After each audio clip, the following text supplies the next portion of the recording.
hope everything is ready. Yeah. The preamplifier, but also the baffles. Yes. Kees has a lot of ideas to improve the baffles furthermore. Yeah. Yeah, That's good. Yeah. baffles, have their advantages and the disadvantages.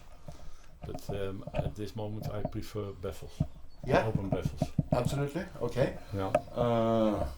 Challenge number 1 is the lowest frequencies Yeah. with this type of speaker. Yeah. So it depends on what kind of music you are intend to use the speakers on. Yeah. Yeah, I'm a classical chamber music lover, and Yes. I go to a concert. And, This always impresses me. There is no high frequency, there is no low frequency. Not that kind of frequencies people say they prefer. It is totally nonsense because it isn't there at all. this is musical instruments. Yeah, go to a cello and a piano. Yeah. Most of the time there are small ensembles, a Yeah. piano, a violin player, a cello player, and The highest but you frequencies can always and the lowest frequencies are information that shouldn't be there. It might be air conditioning noise, a train rumbling from the outside, that kind of stuff. But 20,000 hertz. Yeah, that's normal for me. Yeah. No, not anymore. But anyways, this a good subwoofer in its own box would be much better anyways. Yeah, that's true.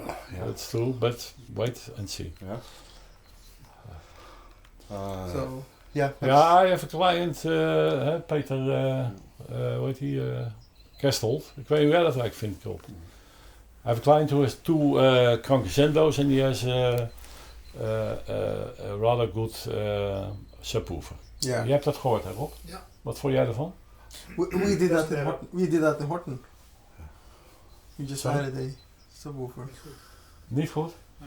Oh. You know the problem with the most subwoofers, I don't say all the subwoofers, but most subwoofers don't have the speed to get the pace of the high efficiency speakers. Ja. And there's also like the character of the paper cones is way different from the character of most long stroke woofers, Ja. which are made out of some kind of Kevlar or other material. Ja, which dat is is not paper, and it always sounds different.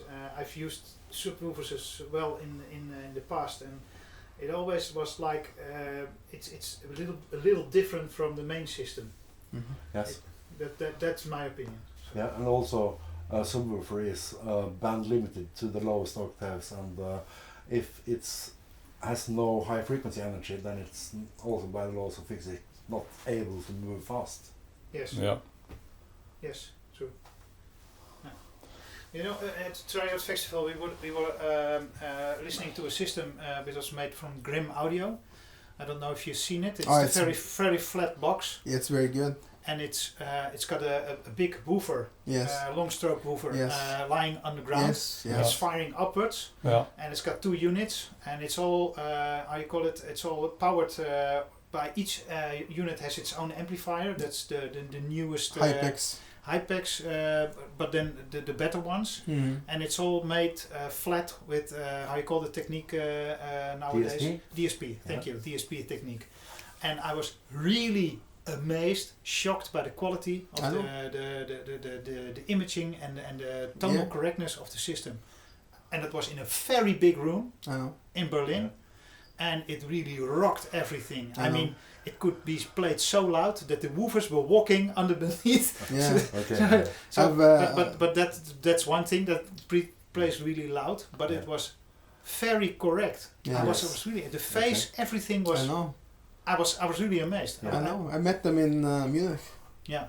But best sound in with Munich. DSP best processing, sound in you can do almost anything today. Yeah. So there is just a Those are very clever guys. How to Yes. program. It's a very expensive system as well. Yes. Yeah. Okay. That's like we No, stated no, at it's the Triode Festival. We stated that they're not playing honest. Okay. Now they're making DSD DAC. Yes. Yeah. It's, But, Grimm is very clever, Yeah. and Guido and his men, and yes, they're really technicians. But it's a whole different approach. than this system. Yes. So Totally Bruno different. and Jared from I have to say it's the Piano complete Classics. opposite. This is acoustic work, Yes. Mhm. and the other kind is digital work. Yeah. No, this is old-fashioned. Yes. How you call it? Handcraftsman Yeah. or earcraftsman, so you may Yeah. say. And the other one is like modern technology. Yeah. Get everything to the max. Don't listen to it. Yeah. At the end, listen to it, but be sure that it's measured perfect. Mhm.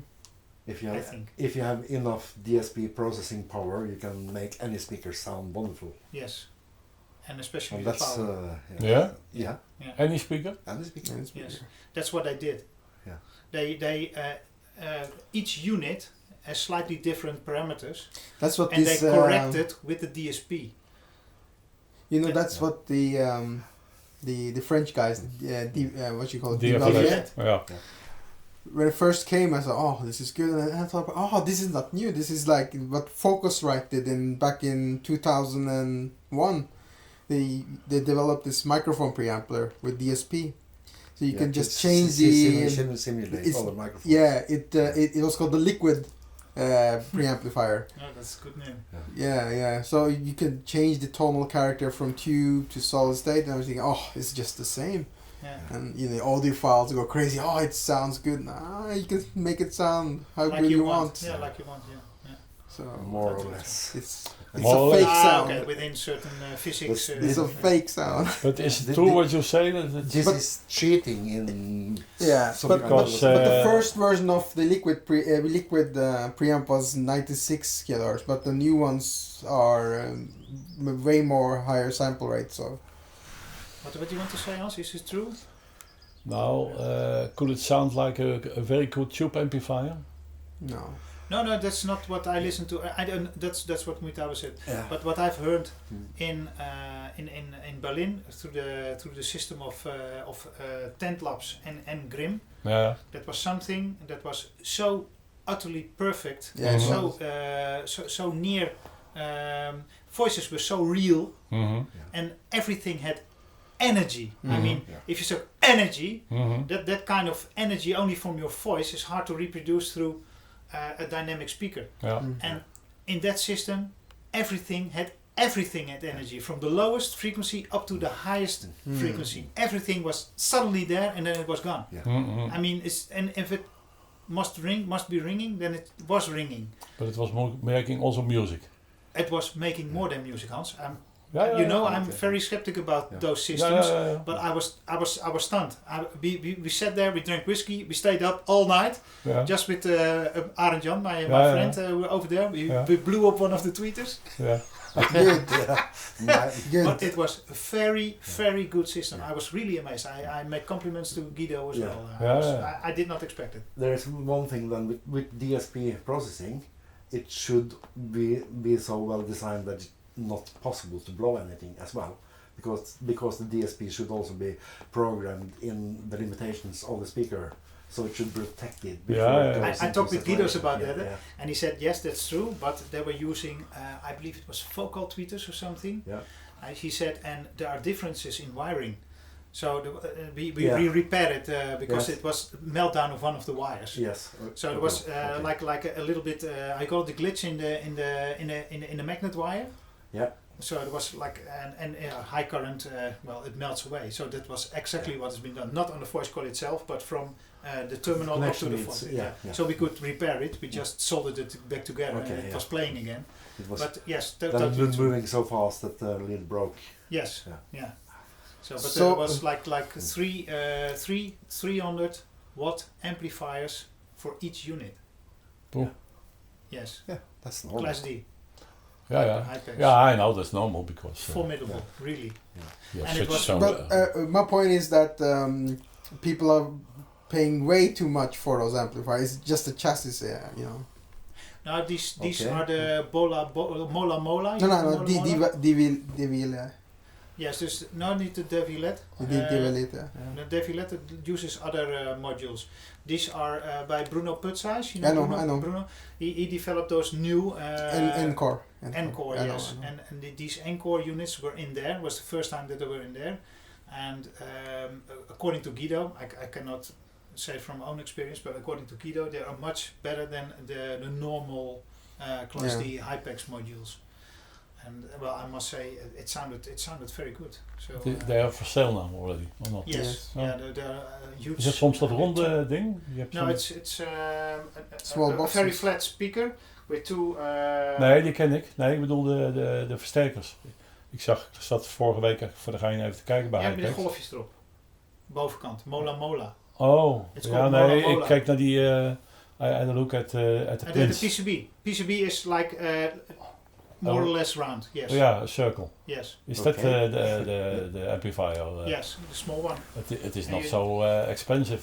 It's no, it's research what you pay. Ja, And of they're course. not expensive as well, because I mean, one 200 watt module costs about €200. Ja, stereo. So you only Okay. need a transformer with it. Ja. Okay. So it's affordable. But it's also programmable. You have to buy a DSP module with it. That's the DAC, especially what you do in there. So it's more like a system. And with the DSP, you have total control in both magnitude and time domain. Ah ja. But So that's